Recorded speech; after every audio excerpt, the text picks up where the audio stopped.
É uma alegria poder testemunhar, porque eu penso que cada vocação ela é particular, né? É Deus que chama todos nós, mas o modo como Ele chama, eu acho que é único e irrepetível.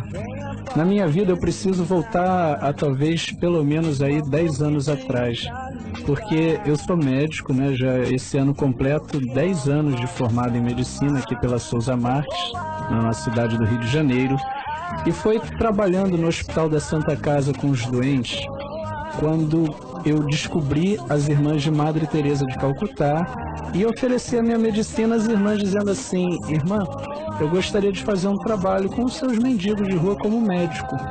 E ali comecei a atender os pobres, os irmãos de rua, sendo que um ano atrás, no ano de 98, né, porque eu comecei essa experiência como médico Madre Teresa em 99, em 98, o Padre Jorjão havia me convidado para fundar um grupo de renovação carismática na Nossa Senhora da Paz, especificamente para os jovens. Então, tendo essa experiência dos mendigos, né, dos irmãos de rua, como médico, e fazendo um trabalho de evangelização com os jovens, inclusive muitos jovens começaram a se interessar em me ajudar com os pobres, ali foi despertando algo que eu não sabia exato o que era, mas aquilo que me impulsionava tanto a oferecer, vamos dizer assim, esse trabalho de amor aos pobres e ao mesmo tempo evangelizar, anunciar Jesus Cristo.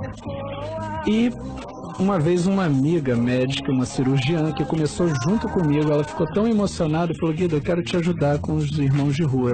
Veio essa cirurgiã e ela me deu isso já no ano 2000, portanto, né, já tinha ali, indo para o meu segundo ano de formado, ela chegou e falou assim: eu quero que você leia o livro Irmão de Assis, do Frei Inácio Laranhaga, que aliás é um best-seller sobre a vida de São Francisco. Lendo aquele livro, o que mais me impressionava era o despojamento e o amor de Francisco para com os pobres e para com todos.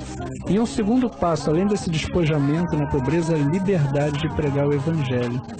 E um dia eu, em oração, disse assim: Jesus, eu queria ser livre para pregar o Evangelho. Interessante, eu fiz esse pedido a Deus. E, interessante, eu na época namorava, pensava em casar, né? Já tinha aí um tempo de namoro, mas de repente tudo aquilo mexia comigo. Eu dizia assim: algo me puxa para uma coisa que eu não sei exato o que é.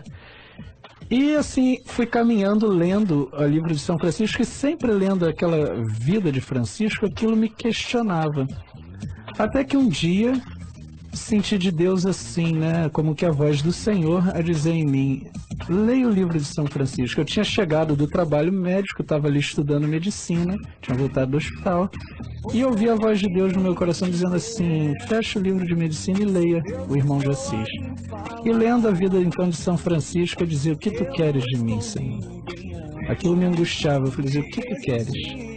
E novamente então ouvi como o Senhor dizia: agora então fecha o livro e reza.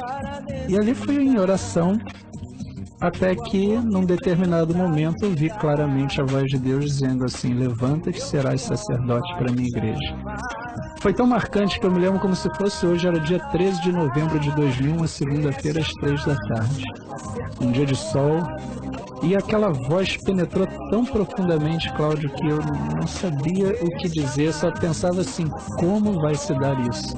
Porque eu, médico, empregado na Santa Casa, trabalhando já numa clínica, na clínica Lengruber, no Maitá, com o professor me convidando para ser médico no Hospital São Vicente de Paulo, com chance de trabalhar fazendo pré- e pós-operatório para o Pitangui, com chance de ser professor da Gama Filho, com tantas oportunidades na medicina, e de repente a voz de Deus me dizendo: levanta-te, serás sacerdote para a minha igreja. Porém, aquilo que talvez Jeremias diz em Jeremias, já que está no mês de abril, Jeremias 29, né? É como um fogo encerrado em meus ossos.